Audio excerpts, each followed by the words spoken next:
Então, é geralmente isso que eu vejo todo dia no meu consultório. É geralmente isso que eu vejo com os meus alunos, é isso que eu vejo com os meus parentes, com os meus amigos, e eu já vi isso comigo.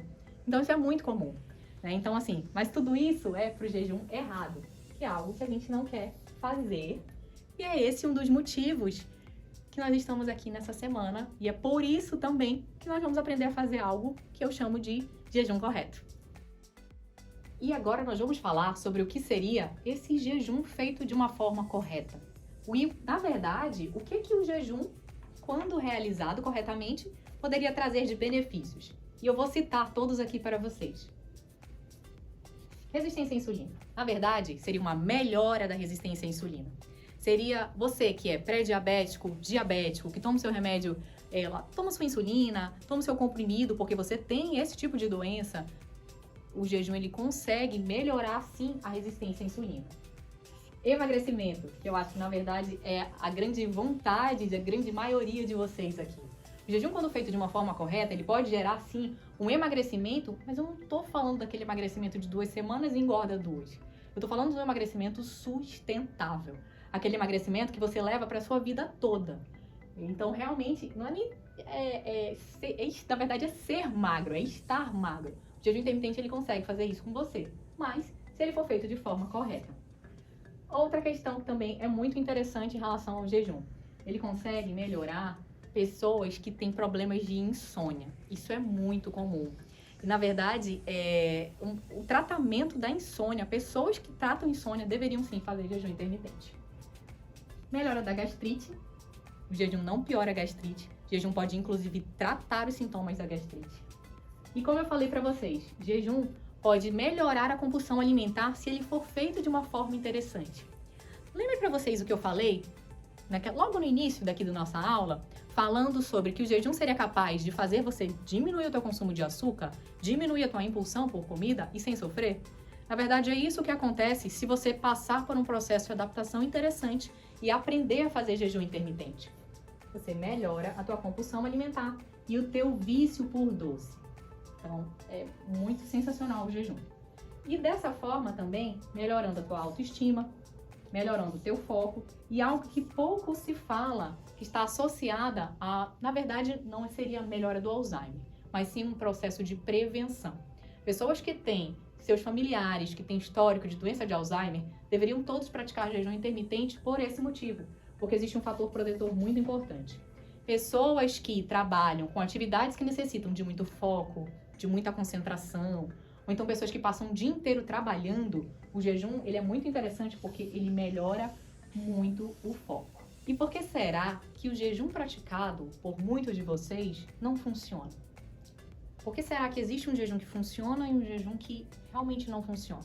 E que gera toda uma frustração, toda uma sensação de impotência quando você tenta praticar um método que todo mundo diz que funciona, mas que com você não funciona. E aí eu vou começar a explicar algumas coisas para vocês que eu acredito que são super interessantes para esse entendimento. Vocês sabiam que talvez ficar 18 horas de jejum não seja interessante para algumas pessoas?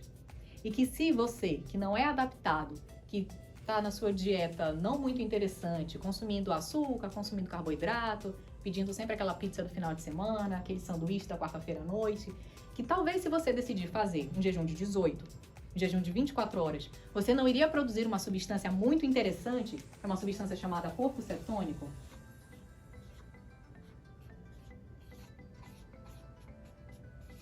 Esse corpo cetônico nada mais é do que a base de todo o jejum intermitente. Mas o que seria isso? Olha, eu preciso explicar algumas coisas para vocês. Nosso corpo, ele é muito acostumado a metabolizar, ou seja, a digerir os carboidratos. E nós não temos o costume de digerir uma coisa chamada gordura. Quando nós começamos a fazer jejum intermitente, o objetivo todo do jejum é produzir esse nomezinho aqui, corpo cetônico. Esse corpo cetônico, ele é produzido sempre depois de 12 horas de jejum. Jejum de 12 horas são considerados jejuns que são fisiológicos. Então, é muito difícil você estar produzindo corpo cetônico apenas com 12 horas. Então, 12 horas de jejum é aquilo que todo mundo deveria fazer, inclusive na sua vida. Para descansar o seu intestino, para melhorar a sua microbiota. Mas ele não é um jejum, aquele jejum correto. Aquele jejum que serve para emagrecer. E aí eu volto para aquela pessoa que ela realmente estava na sua dieta muito errada, aquela pessoa que estava consumindo muito carboidrato e que decidiu fazer o quê? 18 horas de jejum. Ela decidiu permanecer 18 horas de jejum.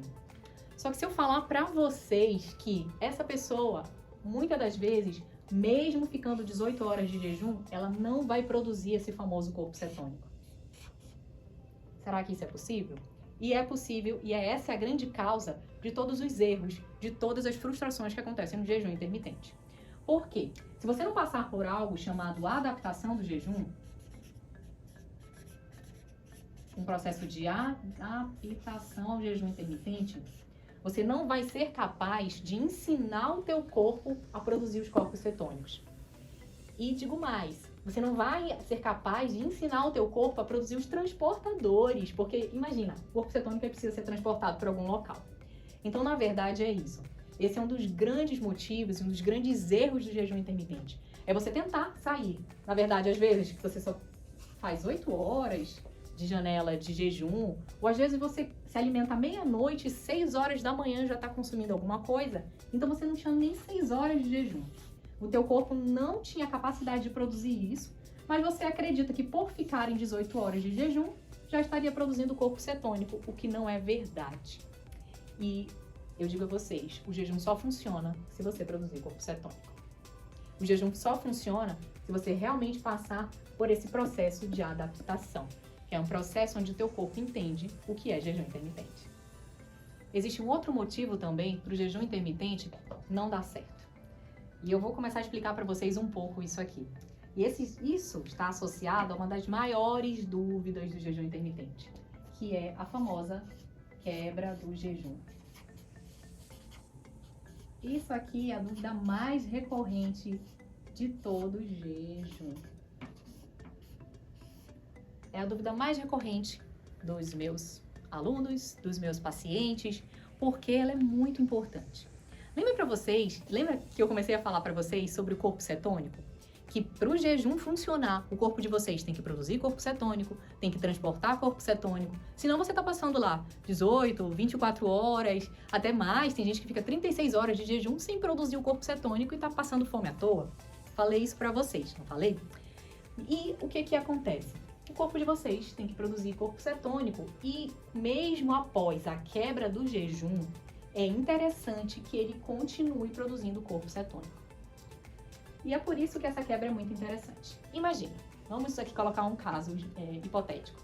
Digamos que você começou a fazer jejum intermitente, decidiu ficar 14 horas na tua janela de jejum. Nós temos a janela de jejum, nós temos a janela de alimentação, né? Você decidiu ficar 14 horas nessa tua janela de jejum.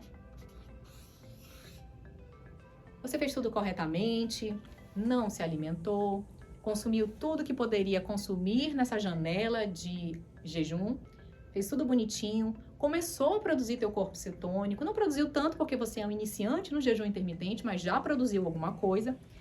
E aí você, quando vai quebrar, vai entrar na sua janela de alimentação, o que você faz? Você consumiu uma manga.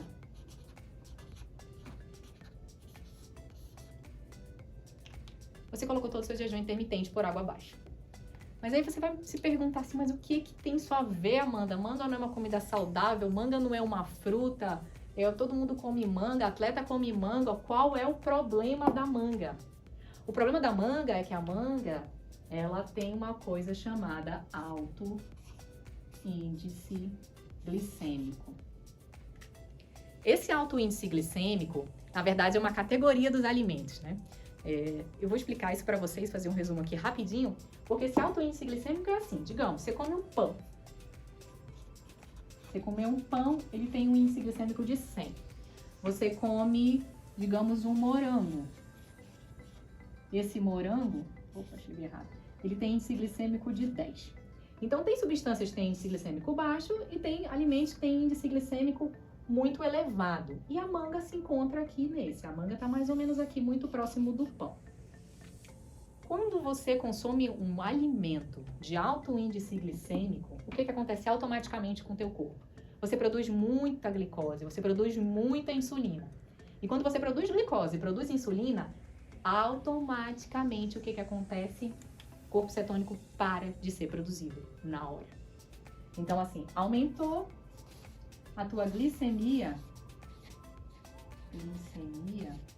automaticamente diminui o teu corpo cetônico. E para o jejum intermitente poder ser otimizado, para o jejum intermitente poder funcionar de uma forma interessante, daquela forma que eu falei para vocês, não é assim que se deve quebrar o jejum intermitente. Claro que eu utilizei um exemplo, que aqui é o exemplo da manga, existem diversos outros exemplos que eu poderia colocar aqui, né? Mas esse é um dos grandes motivos da forma que o jejum intermitente vem sendo realizado por vocês e que não funciona. Esse é um dos motivos. Além daquela questão de toda a adaptação que eu havia comentado anteriormente, que é necessário passar por um processo de adaptação para poder realizar o jejum intermitente.